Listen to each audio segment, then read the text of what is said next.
الرحيم الحمد لله رب العالمين وبه نستعين ولا حول ولا قوة إلا بالله العلي العظيم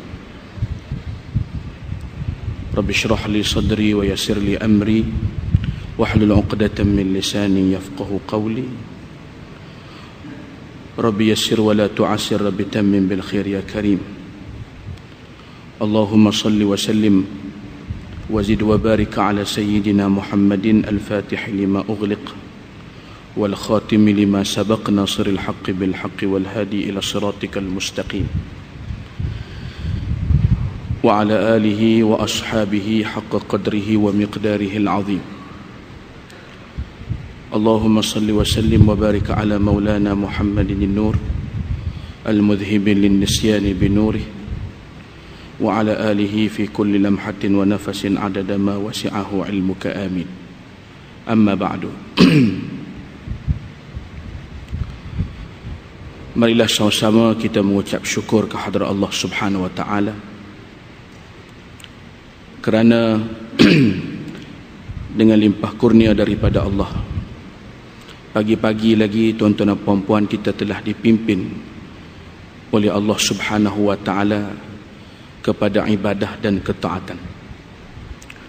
Mudah-mudahan Allah Subhanahu wa taala akan senantiasa memimpin kita kepada keridaan-Nya. Dan kita dapat merasai betapa tenangnya hati kita pada waktu pagi ini. Dan sememangnya waktu subuh ni waktu yang sangat istimewa. Dan betapa tenangnya hati-hati kita semua apabila kita mendengar alunan bacaan ayat-ayat Allah Subhanahu wa taala. Dan hebatnya Al-Quran ni tuan-tuan, walaupun kita tak faham, memberi kesan dan bekas kepada hati kita. Maka lebih istimewa lagi kalau kita mampu memahami setiap ayat daripada surah Az-Zumar yang dibacakan oleh imam kita tadi. Semoga Allah Ta'ala membalas imam kita ini dengan sebaik-baik balasan di dunia dan di akhirat. Amin ya Rabbal Alamin. Tuan-tuan, pagi ini kita tak sambunglah kitab kita macam biasa. Cuma pagi ini saya nak cakap ni sampai pukul 7.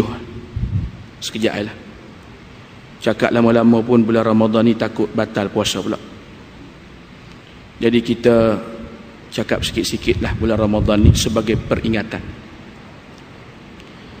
Pagi ni saya nak sebutkan sebagai tazkirah pada kita semua berkenaan dengan apakah sebab-sebab terjadinya perbuatan dosa dan maksiat ini.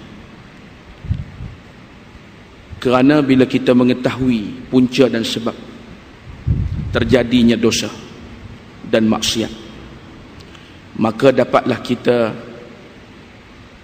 mengawal diri kita daripada perkara-perkara tersebut.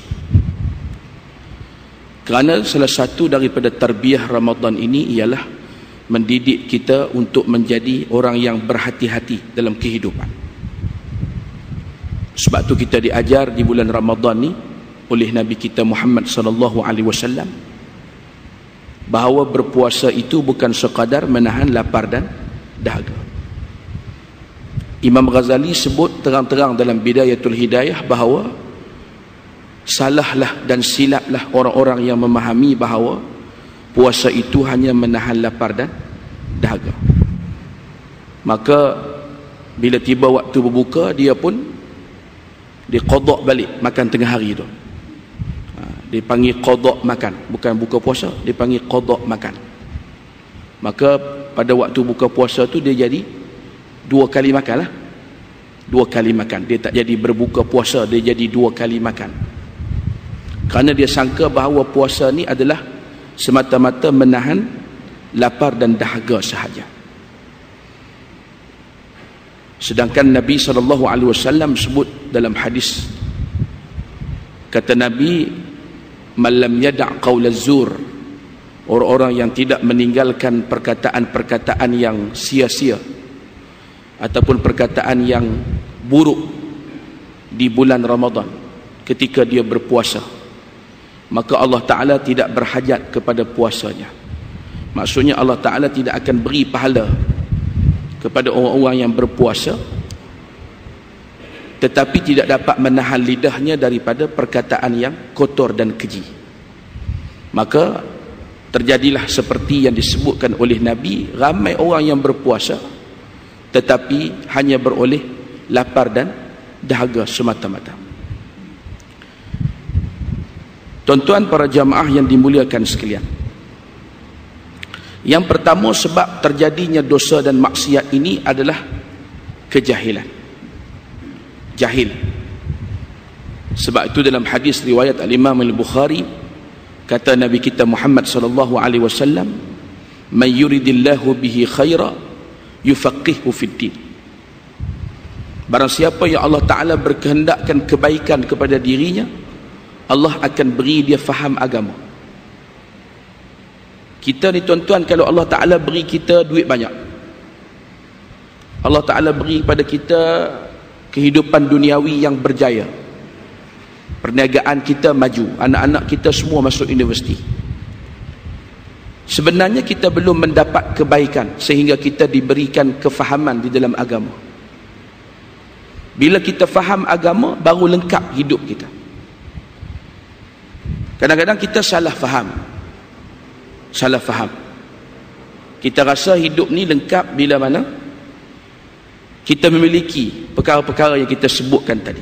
Bila ada duit banyak, kenderaan, rumah, hidup yang dalam kemewahan dan sebagainya, kita rasa yang itulah kehidupan yang lengkap dan bahagia. Kalau kita pelajari hadis ni, kita dapati bahawa kefahaman kita tu salah, rupanya silap. Kerana kita tidak diberikan kebaikan oleh Allah Subhanahu wa Ta'ala, kata Nabi kita Muhammad sallallahu alaihi wasallam, sehingga kita diberi kefahaman di dalam urusan agama, hingga kita ni menjadi orang yang faham tuntutan-tuntutan Islam. Maksudnya hingga kita menjadi orang yang ada ilmu agama, walau tidak jadi tok guru, ustaz, orang alim pun kita tahu halal haram, dosa pahala, mana fardu, mana sunat. Maka sebab itu Nabi kata, Nabi tegaskan, barang siapa yang Allah Ta'ala nakkan kebaikan pada dirinya, Allah Ta'ala akan beri dia faham agama. Kebaikan yang paling besar orang-orang yang faham agama, tuntutan Islam ni tuan-tuan, ialah dia tak akan buat benda-benda yang dilarang oleh Allah Ta'ala. Kejahilan ni menjadikan seseorang itu melakukan perkara yang ditegah oleh Allah Ta'ala tanpa dia sedar. Ya Allah suruh dia tak buat, ya Allah suruh dia tak buat, ya Allah Ta'ala larang, yang tu yang dia buat. Kan? Nak kena buat contoh sikit lah baru boleh faham kan. Dia mengaji ni begitulah tuan-tuan, tambah pagi-pagi ni kan, mengantuk. Saya pun mengantuk ni. Bukan takat tuan-tuan yang dengar tazkirah kuliah ni mengantuk, saya yang menyampaikan tazkirah ni pun kalau boleh nak menyampaikan tazkirah sambil tidur kalau boleh, tapi nak buat macam mana tak boleh. Kalau boleh, alhamdulillah. Saya pun tengok tuan-tuan ni, saya rasa dengki kerana tuan-tuan boleh dengar tazkirah saya sambil pejam mata kan. Ini tidak berapa adil lah kan. Tapi tak apalah, kita fahamlah penat bulan Ramadan ni tuan-tuan sekalian. Tuan-tuan dan puan-puan yang dimuliakan oleh Allah Subhanahu wa Ta'ala sekalian, antara contohnya kita tengok bulan Ramadan ni, ada orang dia sembahyang tarawih semangat dia. Bila dia tahu masjid ni buat tarawih berapa rakaat? 8 rakaat. Dia kata, aku nak cari tempat yang sembahyang 20 rakaat. Semangat beribadah. Dan dia sanggup diri lama dalam sembahyang. Tambah kalau imam macam tadi tuan-tuan, baca 2-3 helai 1 rakaat pun tak ada masalah apa kan. Tapi bila tiba waktu tazkirah, dia pun bangun meninggalkan tazkirah sampai dia tak tahu mana sunat mana fardu. Maka dia telah buat satu benda yang salah. Kerana duduk dalam majlis ilmu ni satu kefarduan yang dituntut oleh agama. Antara ilmu dengan ibadat. Mana dulu yang dituntut oleh Allah Ta'ala? Antara duduk dalam majlis ilmu dengan buat ibadat. Beribadat dulu ke kena mengaji dulu? Jawabnya tuan-tuan, kena mengaji dulu, lepas tu baru boleh beribadat. Kerana ilmu tu akan menjadi pemimpin kepada ibadat kita. Jadi ramai orang yang buat benda salah kerana tidak berilmu. Ibadatnya pun tak betul. Kerana apa? Kerana tidak berilmu. Dia pergi umrah, kan? Orang bagi tahu kata besok kita akan balik Malaysia. Tapi sebelum balik kita kena tawaf widak dulu, tawaf wadak dulu, tawaf selamat tinggal. Kan? Jadi dia pun waktu orang bagi taklimat tawaf widak, dia tak turun. Kata esok pagi kita akan buat taklimat dulu, soal lepas zuhur tuan-tuan dan puan boleh keluar turun untuk tawaf selamat tinggal, tawaf perpisahan kepada Baitullah. Kan? Dia pun turun tawaf. Orang dah tunggu atas bas, dia tak balik-balik lagi. Sejam jemaah semua pakat tunggu, dia tak balik. Lepas jam dia pun balik. Dia naik atas bas, dia kata, cepat tawaf. Kan? Jawab, cepat sungguh tawaf widak. Saya lambat sikit. Nampak orang lain semua dah siap sedia. Kan? Kita pun tanya, sebab apa lama sangat? Kami dah sudah lama dah. Kamu baru sampai balik. Dia kata, saya biasalah lepas tawaf sa'i dulu, dia kata.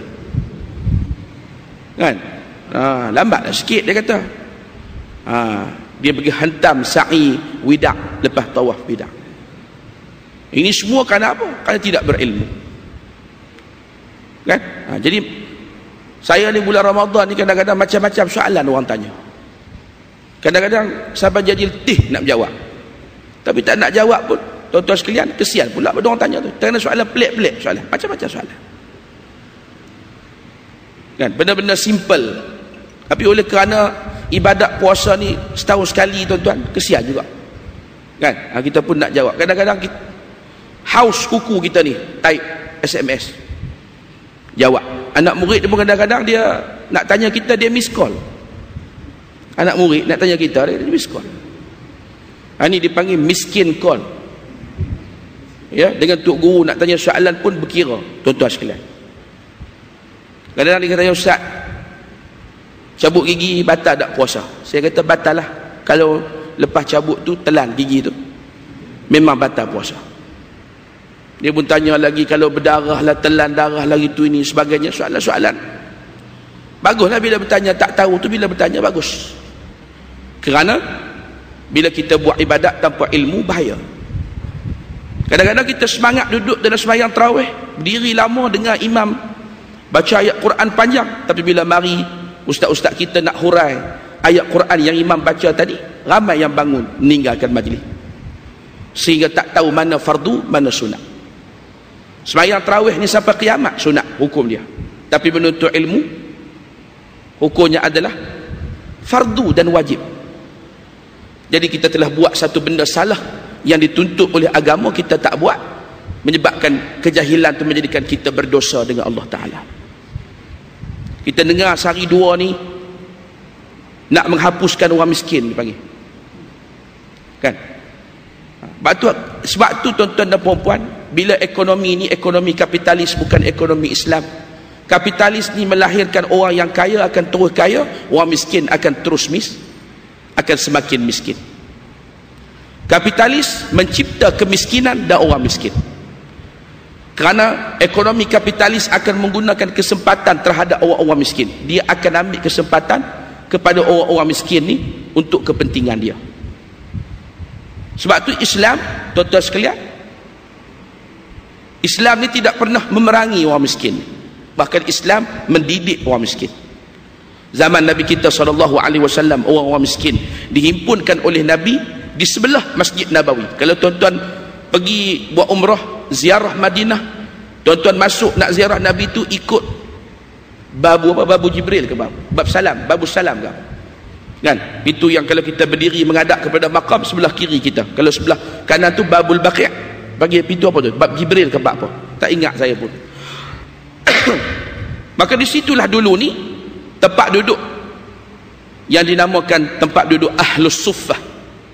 Asal perkataan ahli sufi ni diambil dari perkataan Ahlus Suffah zaman Nabi kita Muhammad sallallahu alaihi wasallam. Kadang-kadang mereka ni 60 orang, kadang-kadang sampai 200 orang. Mereka ni sahabat-sahabat Nabi yang miskin.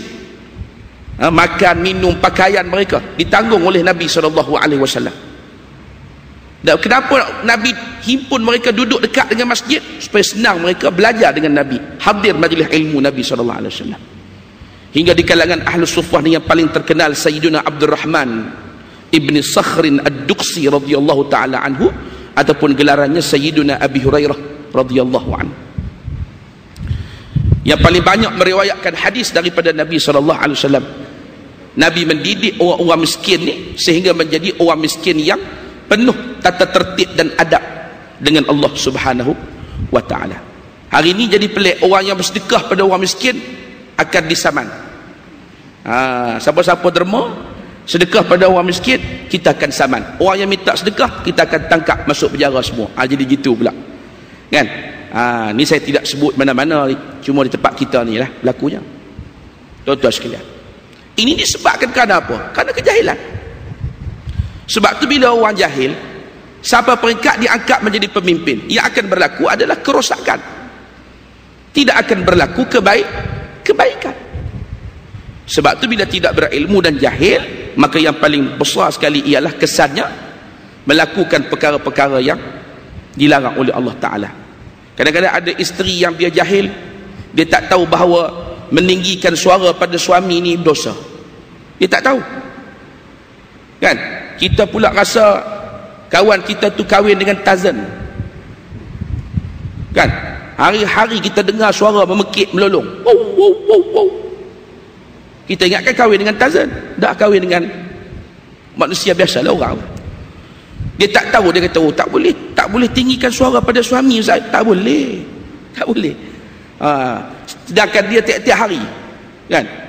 Tapi seorang perempuan ni, dia boleh, isteri dia boleh meninggikan suara tengking suami dia pada beberapa keadaan. Contohnya dia tengking isteri dia, kenapa saya suruh kahwin seorang lagi tak nak kahwin?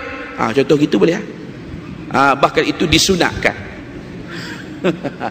Tu pada waktu tu dibenarkan. Cuma jarang kita jumpa isteri-isteri yang macam ni lah. Jarang kita jumpa. Ini saya bergurau, saya muslimat muka dah tukar jadi biru dah kan.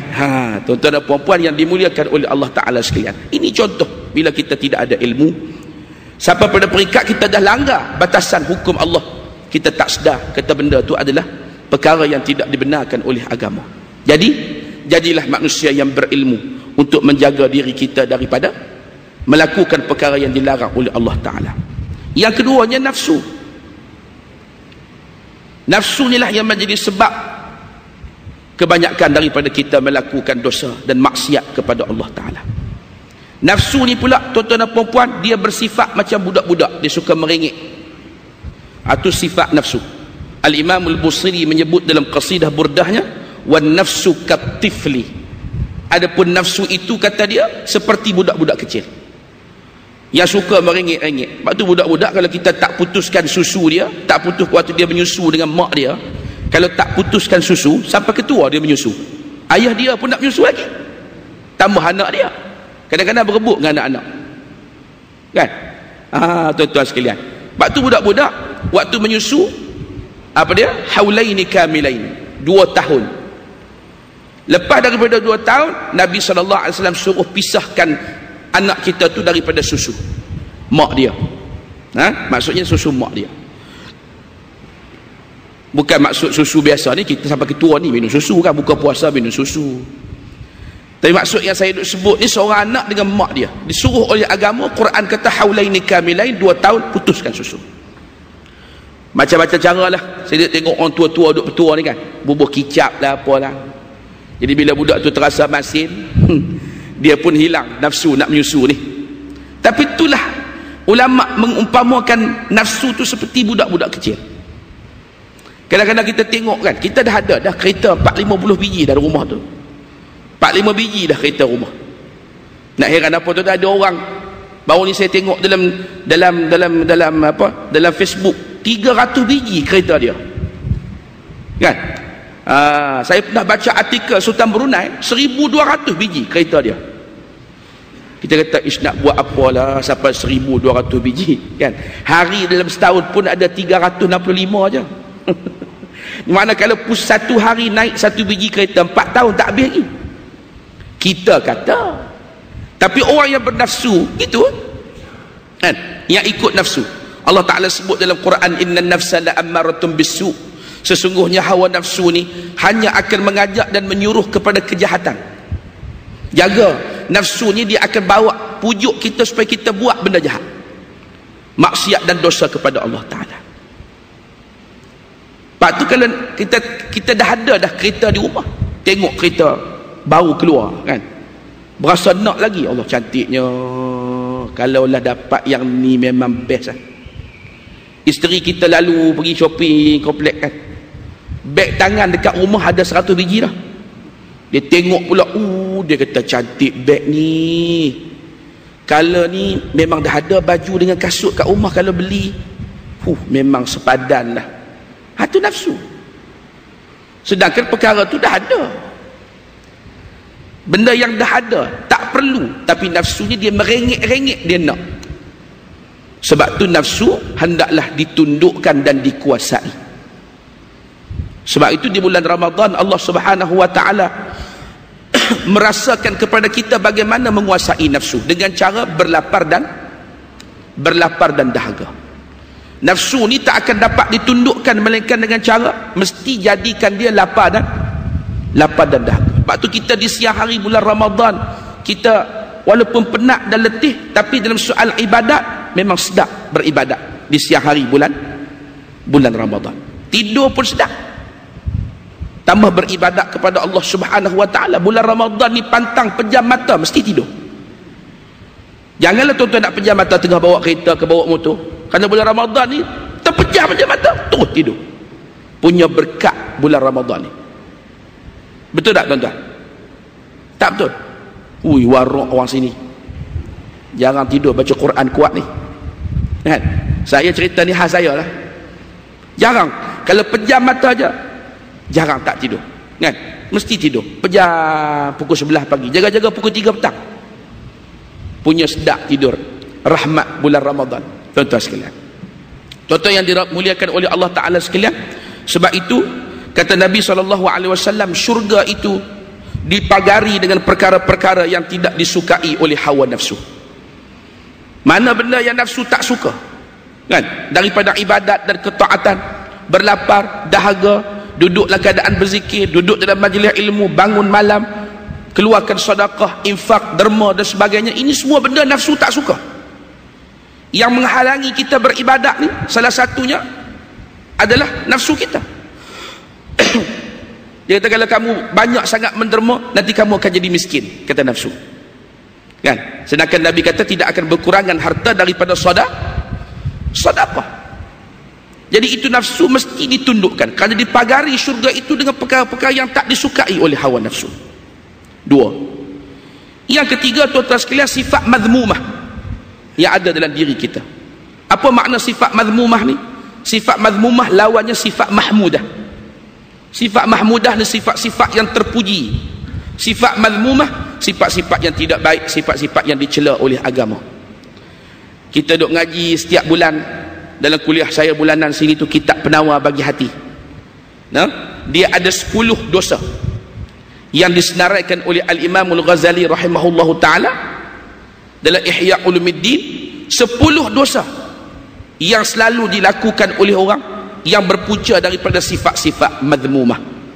Antaranya takabur, antaranya riak, antaranya hasad, dengki, ya, antaranya mengumpat, antaranya itu di antaranya 10 perkara yang merupakan sifat-sifat mazmumah. Bukanlah 10 sifat tu saja tuan-tuan. Kesimpulannya kata ulama, setiap perangai yang dicela oleh ayat Quran dan hadis Nabi itu dinamakan sifat mazmumah. Dhamma yadhummu ni makna sifat yang dicela. Dicela oleh apa? Dicela oleh Al-Quran dan hadis Nabi. Bila kita baca ayat Quran, kita jumpa ada sifat yang Allah Ta'ala tak suka, yang dicela oleh Allah Ta'ala, ada sifat mazmumah.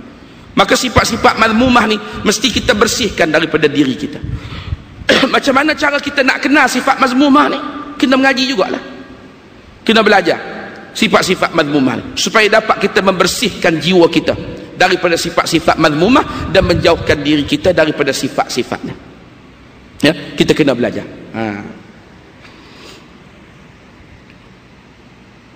Ni tuan-tuan, kita ni kalau nak hadir majlis ilmu kurang semangat, kan? Tak berapa nak bersemangat hadir majlis ilmu. Tapi kalau hadir majlis orang nak bagi berim, bukan main semangat. Ya Allah, orang nak bagi berim pukul 9 pagi, 5 pagi sampai dah, kan? Sampai tak sembahyang subuh lah. Yang baru bersalin dalam pantang pakai kain batik dengan stokin pun mari pukul 5 pagi. Baru ni sebelum Ramadan jadi pergaduhan besar, katanya. Saya bacalah surat khabar di PJ mana ada hari nak dikeluarkan borang untuk tapak perniagaan bazar Ramadan. Pukul 6 dia dah mari tunggu dah. Pukul 9.30 baru nak buka kaunter, kerana dia dah bayar dah. Kalau dapat tapak bazar Ramadan ni tak menjaga sekalipun, jual pada orang lain pun dah untung dah. Dia panggil untung atas apa? Untung atas angin ke apa? Gitulah. Bukan untung atas tikar terbang, bukan. Jawab elok-elok tuan-tuan, nanti makan penampar buaya. Kan? Tu. Sebab dia dah nampak apa keuntungan yang dia akan dapat. Orang-orang yang tak nampak keuntungan dan kepentingan ilmu, tuan-tuan dan puan-puan, dia tak bersemangat hadir majlis ilmu, tak semangat hadir sembahyang jamaah, tak bersemangat. Sebab dia tak nampak dan dia tidak memahami apa yang dia akan dapat melalui perintah-perintah Allah tadi, terutamanya ilmu. Sebab tu kalau kita berasa ilmu sangat penting untuk hidup kita, kita akan jadi orang yang tidak akan meninggalkan majlis ilmu. Tuan-tuan sekalian, ilmu yang paling kita pentingkan dalam hidup. Bahkan ada orang kata, makan lebih penting dari ilmu, ustaz. Kalau makan lebih penting dari ilmu, makna awak boleh makan apa sajalah.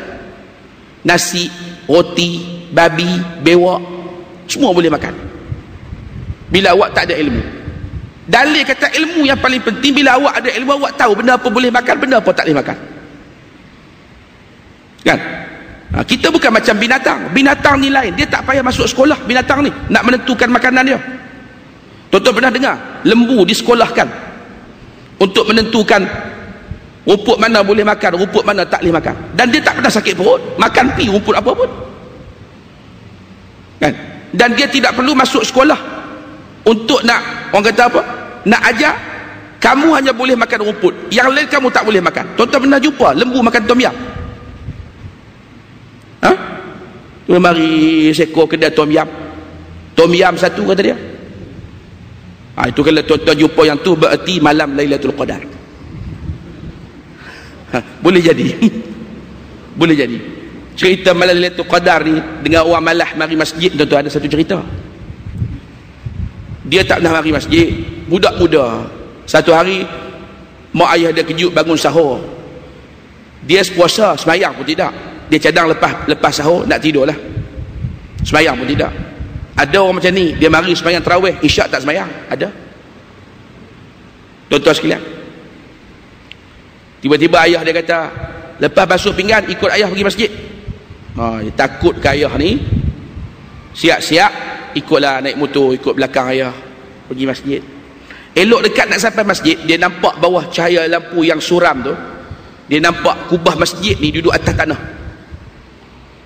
Dia pun cuit belakang ayah dia. Dia kata, ayah, malam Lailatul Qadar ni. Ayah dia berkata, sebab apa kamu kata gitu? Tu kubah masjid bersujud. Kubah masjid bersujud di tanah. Ayah dia kata, kepala otak kamu dah berapa lama kamu tak pernah mari masjid ni? Kubah masjid kan bocor baru ni, itu dibawa turun nak dibaiki. Kamu dah berapa lama tak pergi masjid? Dia ingat malam Lailatul Qadar, kubah masjid bersujud. Tanda dan alamat Lailatul Qadar tu pun tak betul dah, kan? Allahu Akbar. Bila yang kata tanda Lailatul Qadar tu kubah masjid bersujud atas tanah? Macam-macam, tuan-tuan. Ya, jadi tuan-tuan yang dirahmati Allah Subhanahu wa taala sekalian, Lembu tu tidak pernah disekolahkan untuk menentukan mana dia tak boleh makan selain daripada rumput. Tapi manusia kalau tidak ada ilmu, dia makan semua. Ya, dia makan semua. Rasuah dia makan, yang halal dia makan, yang haram dia makan, benda yang Allah Ta'ala tak bagi pun dia makan. Sebab kerana dia tidak ada ilmu. Tidak ada ilmu. Sebab tu ilmulah segala-galanya dalam hidup ni, tuan-tuan sekalian. Atau kita jangan jadi selesa. Kita kata kita tak nak tinggal semayang, tak nak tinggal semayang Jumaat, zakat kita bayar, kan? Tapi kita malah hadir majlis ilmu. Akhirnya kita akan tertipu dan terpedaya oleh syaitan. Ditipu oleh syaitan kerana tidak berilmu. Kerana di antara pekerjaan syaitan yang disebut dalam Quran ialah menghiasi pekerjaan-pekerjaan manusia hingga mereka merasakan bahawa dosa dan maksiat itu adalah perkara baik. Oh, ni bahaya tuan-tuan. Kita buat tu benda dosa, benda maksiat, tetapi rupanya perkara dosa dan maksiat itu dihiasi oleh syaitan hingga kita menganggap benda yang dosa dan maksiat itu adalah perkara baik, perkara bagus. Tuan-tuan sekalian, ini kena ingat. Mazmumah mesti kita bersihkan. Kita kena belajar sifat-sifat mazmumah. Yang keempat, syaitan. Syaitan ni lain pula operasi dia. Kalau nafsu tu memujuk merengek, syaitan itu dia merancang. Dia mengajar kita merancang. Dipanggil bisikan-bisikan syaitan. Kata Nabi SAW, sebutlah olehmu, Rabbi a'udzubika min hamazatis syayatin wa a'udzubika Rabbi an yahdurun. Ni doa Nabi ajar kita. Nabi suruh sebut pagi petang. Ya Allah, jauhkanlah aku daripada hamazatis syayatin, bisikan-bisikan syaitan. Kerana syaitan ni kerja dia membisik kepada kita, membisik ke telinga kita, membisik ke hati kita, kan? Cuba tengok kita tu, perempuan tu cantik bukan main lagi. Dia suruh kita tengok, asalnya kita tak nak tengok, kan? Lama-lama kita tengok juga. Kita tengok lama-lama, jangan berpaling, tengok lagi, cantik tu, tengok tu. Dia buat gitu. Dia pun tengok, meleleh air liur tengok. Mula-mula tengok, lepas tu teringin, akhir sekali berzina.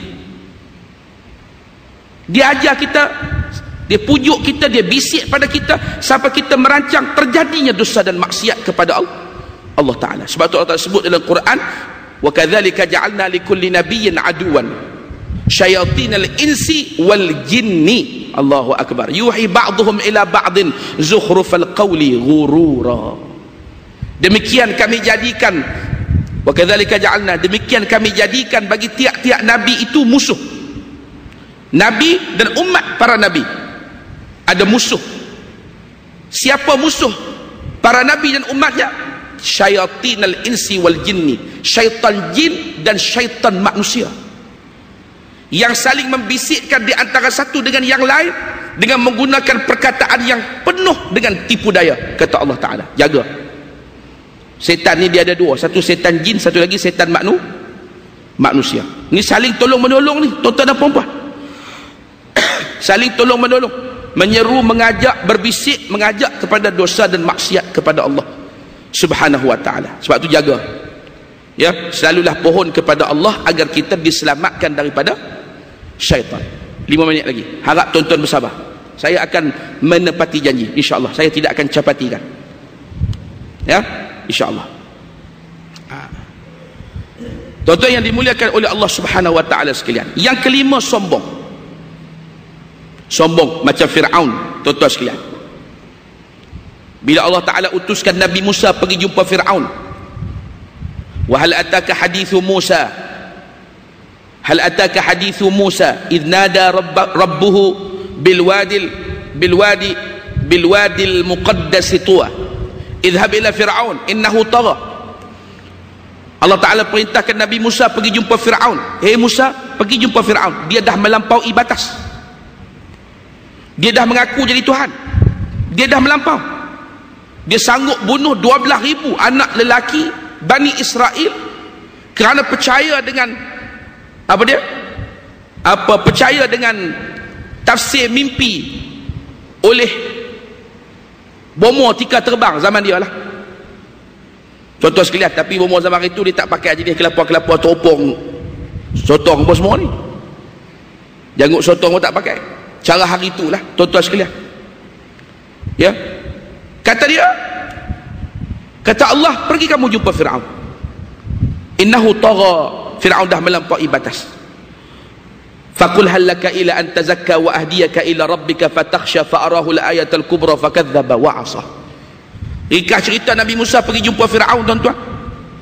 Nabi Musa keluarkan mukjizat, Nabi Musa minta Nabi Harun tolong bercakap. Mudah-mudahan Firaun ni akan insaf. Tapi kerana kesombongan Firaun itu fakadzdzaba wa 'asa, didustakan dan diingkari Nabi Musa alaihissalam. Summa adbara yas'a, kemudian berpaling daripada Nabi Musa. Faqala summa adbara yas'a fahashara fanada, lalu dia himpunkan rakyat dia, lalu dia berseru kepada rakyat dia. Faqala ana rabbukumul a'la, akulah sebenarnya Tuhanmu yang maha tinggi. Sifat sombong selalu menyebabkan orang buat dosa. Sebab tu kita kena pastikan kita ni, tuan-tuan, kenal hakikat diri kita, siapa kita ni. Kita nak sombong apa, tuan-tuan? Kalau kita betul-betul hebat, taik kita tu tentu wangi, kentut kita mesti wangi, air kencing kita takkan hanya boleh buat minyak atar. Nabi kita SAW, tuan-tuan, ya, Nabi kita peluh baginda tu lebih harum daripada kasturi. Tuan-tuan balik tengok dalam Syama'il Muhammadiyah bagi Al-Imam At-Tirmidzi, kisah Nabi ziarah rumah Sayyidina Anas ibn Malik. Sewaktu Nabi sedang tidur, berpeluh Nabi. Ummi Sulaim, ibu Sayyidina Anas, suruh Anas radhiyallahu ta'ala anhu ambil peluh Nabi. Nabi terkejut. Nabi kata, kamu nak buat apa peluh aku ni? Untuk kami campur dengan minyak wangi. Kerana peluh Nabi itu lebih harum daripada kasturi. Siapa di kalangan kita yang peluh dia boleh buat minyak atar, tuan-tuan sekalian? Tak ada, termuntah habis orang. Tapi Nabi tak pernah sombong. Kita nak sombong, tuan-tuan, taik kita busuk, air kencing kita hanyir, peluh kita masam. Dan kalau kita hebat sangat, kan, kita buatlah macam mana pun, biar taik kita tu kalau keluar lebih harum daripada minyak wangi.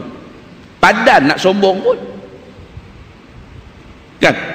Kita sendiri diciptakan oleh Allah Ta'ala. Allah Ta'ala buat kita. Jangan kita sombong.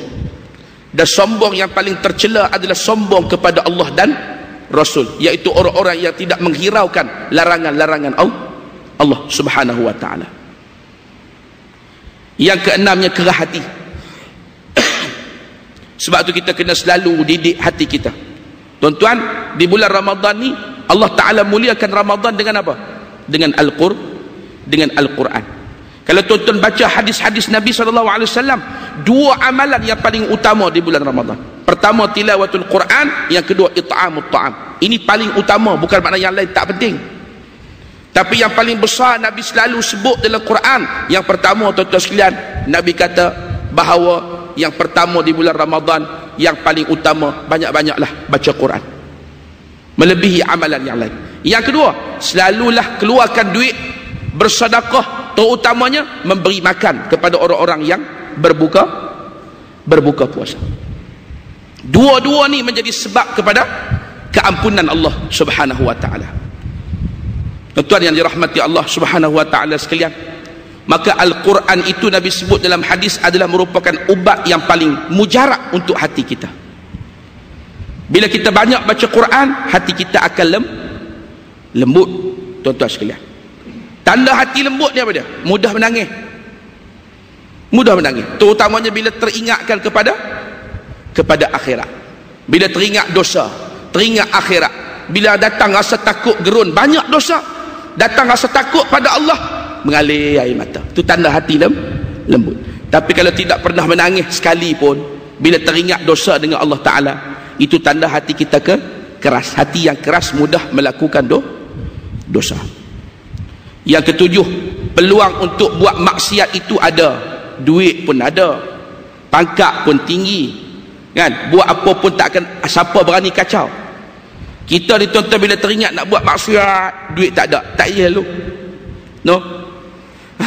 Tak jadi selalu, kecuali dosa-dosa yang tak perlu duit ni. Dosa tak perlu duit apa dia antaranya? Dosa lidah lah. Dosa lidah perlu duit kah? Tak perlu. Nak mengumpat orang, nak mengata buruk orang, nak fitnah orang, dia tak perlu duit. Tapi kalau kita tidak ada leluasa, tidak ada peluang untuk melakukan dosa, kita tak akan mampu, kita tak akan buat dosa. Tapi bila ada peluang, kita akan mudah melakukan dosa dan maksiat. Dan terakhir, yang ke-8, kawan-kawan di sekeliling kita. Sebab tu Nabi kata, hendaklah kamu perhati siapa yang kamu bersahabat dengannya. Perhatikan, al-mar'u ala dini khalilih, seseorang itu akan mengikut sebagaimana amalan agama sahabat dan kawannya. Kalau kita tu berkawan dengan kaki masjid, kawan dengan orang yang suka hadir kuliah, kawan dengan orang yang suka buat baik, kita pun akan jadi orang yang suka kepada kebaikan. Tapi kalau kawan-kawan di keliling kita tu ahli maksiat, maka kita juga akan jadi orang yang suka kepada dosa dan maksiat. Jadi mudah-mudahan perkongsian kita pada pagi hari ini, tuan-tuan dan puan-puan, dapat memberi manfaat dan faedah untuk memimpin kita kepada keredaan Allah Subhanahu wa taala. Tuan-tuan dan puan-puan, akhir sekali saya semalam dah cakap dengan pihak masjid, walaupun saya kuliah tiap-tiap bulan sini, tapi saya tak pernah sebutlah berkenaan dengan sekolah saya ni. Jarang sebut. Bukan tak pernah, jarang sebut. Tapi pagi hari ini sepenuh Ramadan ni saya nak sebut satu perkara, bahawa tamu mungkin ada di kalangan tuan-tuan belum kenal saya. Saya adalah mudir Ma'had Tahfiz Al-Quran Al-Imam An-Nawawi, singkatan dia MATIN. Tuan-tuan boleh tengok Facebook kita, MA ada koma di atas, HAD, Ma'had Tahfiz Al-Quran Al-Imam Al-Imam An-Nawawi, MATIN singkatan dia. Tuan-tuan boleh tengok pasal sekolah saya dalam tu lah. Kita mula tahun 2009 dan sekarang kita ada 88 pelajar. Mahad kita ni kalau tazkirah ni tuan-tuan, selain daripada pusat-pusat pengajian, markah-markah tarbiyah dan sebagainya, kalau diperlih bulan Ramadan ni tempat kita lah yang boleh buat tazkirahnya. Hak lain tu faham-faham lah. Dan dilarang bertazkirah di tengah-tengah solat tarawih. Memanglah, mana ada orang tazkirah tengah-tengah tarawih. Kalau tazkirah tengah sembahyang tarawih, batal sembahyang tarawih tu. Orang rehat dulu, lepas tu baru tazkirah. Kita bukan apa tuan-tuan, tengok waktu mana ramai orang datang masjid. Waktu mana tuan-tuan orang ramai datang masjid? Bulan Ramadan. Saya duduk mengajar tiap-tiap bulan sini, hari Khamis pertama, tak ada ramai macam ni, kan? Pagi ni ramai, alhamdulillah ramai, kan? Mungkin tuan-tuan kalau di luar Ramadan tak sempat, sibuk sebagainya, kan? Bulan Ramadan orang mari ramai, kita pun ambil kesempatan untuk bercerita pasal Islam ni, tuan-tuan. Jadi baru ni kita buat keputusan nak beli sebidang tanah yang berjiran dengan tapak pondok dan juga masjid kita yang ada sekarang ni. Kerana madrasah kita ni perlu sangat untuk dibesarkan. Tanah tu harga dia 350,000, dan alhamdulillah kita dah ada 200,000. Kita nak cari 150,000 lagi untuk kita nak bayar pada tuan tanah ni sebelum hari raya ni. Dah berjanji dah, sebelum hari raya ni kita akan selesaikanlah dengan tuan tanah ni RM350,000. Jadi saya sebenarnya bulan Ramadan ni nak buka peluang lah kepada tuan-tuan dan puan-puan, kalau berhasrat nak memberikan sumbangan derma, infak, wakaf, zakat sebagainya, untuk kami nak selesaikan hutang kami ni kepada tuan punya tanah. Maksudnya tuan-tuan bagi derma infak untuk wakafkan tanah ni kepada ma'had saya. Tuan-tuan tengoklah dalam Facebook tu, saya pun tahun ni tak buat persiapan macam tahun lepas, tak sempat, sibuk, tak sempat nak cetak, nak tunjuk gambar sekolah. Tuan-tuan tengok dalam Facebook, adalah Facebook ma'had saya ni. Ataupun kalau keperlih, berziarahlah ke tempat kita, boleh tengoklah, ya, yang alhamdulillah kita dah ada masjid, kita dah ada komplek masjid. Sebenarnya komplek masjid kemudian kita ada pondok, kita ada asrama pelajar lelaki, dan di atas tanah yang baru yang kita nak beli ni, kita nak membangunkan bangunan untuk madrasah perempuan. Untuk perempuan, kita dah mula pengambilan pelajar perempuan ni tahun 2014 ni kita ada 8 orang. Tahun depan kita cara nak ambil lagi. Kita perlukan tanah kawasan tapak untuk membangunkan madrasah kita ni. Jadi tanah wakaf ni tuan-tuan akan dibangunkan di atasnya tempat tinggal pelajar, kelas-kelas pengajian, pondok-pondok wakaf dan sebagainya. Maka selagi mana tanah ni digunakan untuk kepentingan agama, maka pahalanya insya-Allah berterusan hingga hari kiamat. Ini wakaf kekal dia panggil. Tuan-tuan sekalian, ambillah kesempatan sepenuh bulan Ramadan ni yang Allah Taala sebut dalam Quran, mathalul ladzina yunfiquna amwalahum fi sabilillah, perumpamaan orang-orang yang menginfakkan harta mereka pada jalan Allah seperti sebiji benih yang menumbuhkan kemasalan habbatin. Bosan masalul ladzina yunfiquna amwalahum fi sabilillah kamathali habbatin ambatat sab'a sanabil, yang tumbuh 7 cabang, 7 ranting. Di setiap cabang ranting tu ada 100 biji buah. Seorang sahabat Nabi bawa seekor unta serah kepada Nabi, wakaf, infak, derma kepada Nabi sallallahu alaihi wasallam. Kata Nabi, Allah Taala akan menggantikan untamu ini besok pada hari akhirat dengan 700 ekor unta sebagai ganti. Lebih-lebih lagi di bulan Ramadan. Rasulullah di bulan Ramadan tuan-tuan, bulan lain pun dermawan, lebih dermawan di bulan Ramadan seperti angin yang bertiup kencang. Jadi kalau tuan-tuan nak berhasrat untuk nak membantu kita dalam perjuangan kita ni dalam bidang pendidikan agama, pendidikan Islam ni, nak melahirkan para ulama. Pelajar kita batch yang pertama dah 13 orang. Dia akan selesai sekarang ni program lanjutan tahfiz, tengah talaqi kitab-kitab untuk disiapkan untuk menjadi ulama. Tuan-tuan sekalian, 3-4 tahun lagi generasi pertama akan kita nikmati hasilnya. Tuan-tuan doalah mudah-mudahan dijayakan oleh Allah Subhanahu wa taala. Jadi siapa-siapa nak berwakaf, kita tak buka wakaf sekaki RM10 untuk tak orang itu. Jadi kita hanya nak selesaikan bayaran RM350,000 ni, maka dikongsi-kongsilah lot-lot wakaf tanah ni. Mudah-mudahan menjadi amal soleh yang diterima oleh Allah Subhanahu wa taala. Jadi di luar ada tabung derma sabilillah tu, tuan-tuan boleh masukkan dengan niat wakaf kepada ma'had saya. Nah, dengan niat berwakaf kepada ma'had saya. Tanah tu tuan-tuan wakafkan kembali, beli dan wakafkan kembali. Kalau nak masuk dalam akaun bank, boleh jumpa saya, nanti saya bagi nombor akaun tu, saya bagi pada pihak masjid nanti, insya-Allah. Saya minta maaf kalau apa saya sebut ni tuan-tuan mungkin rasa tak selesa. Bulan Ramadan ni maklumlah ramai orang minta derma sangat banyak kan. Jadi saya pun tak nak sebut pun terasa rugi pula kan. Perjuangan saya tu perlukan kepada dukungan dan sokongan. Maka mudah-mudahan kita akan kongsi pahala di hari akhirat nanti. Ya tuan-tuan dan puan-puan, saya minta maaf kalau hak yang saya sebut ni menyebabkan ada timbul tak selesa dalam hati tuan-tuan dan puan-puan. Ya, terima kasih pada pihak masjid. Wabillahi taufiq. Wassalamualaikum warahmatullahi wabarakatuh. Bismillahirrahmanirrahim. Alhamdulillahi rabbil alamin.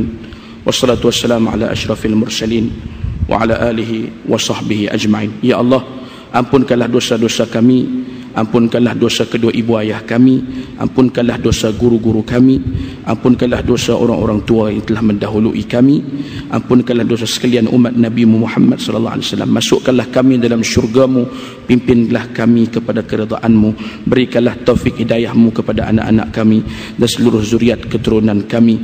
Jadikanlah kami semua dari kalangan orang-orang yang sentiasa mentaati perintah-Mu ya rabbal alamin. Kurniakanlah kepada kami lidah yang sentiasa berzikir menyebut nama-Mu, hati yang sentiasa mensyukuri nikmat-nikmat-Mu. Kukuhkanlah pegangan agama dan iman kami hingga kami mati dalam husnul khatimah ya rabbal alamin.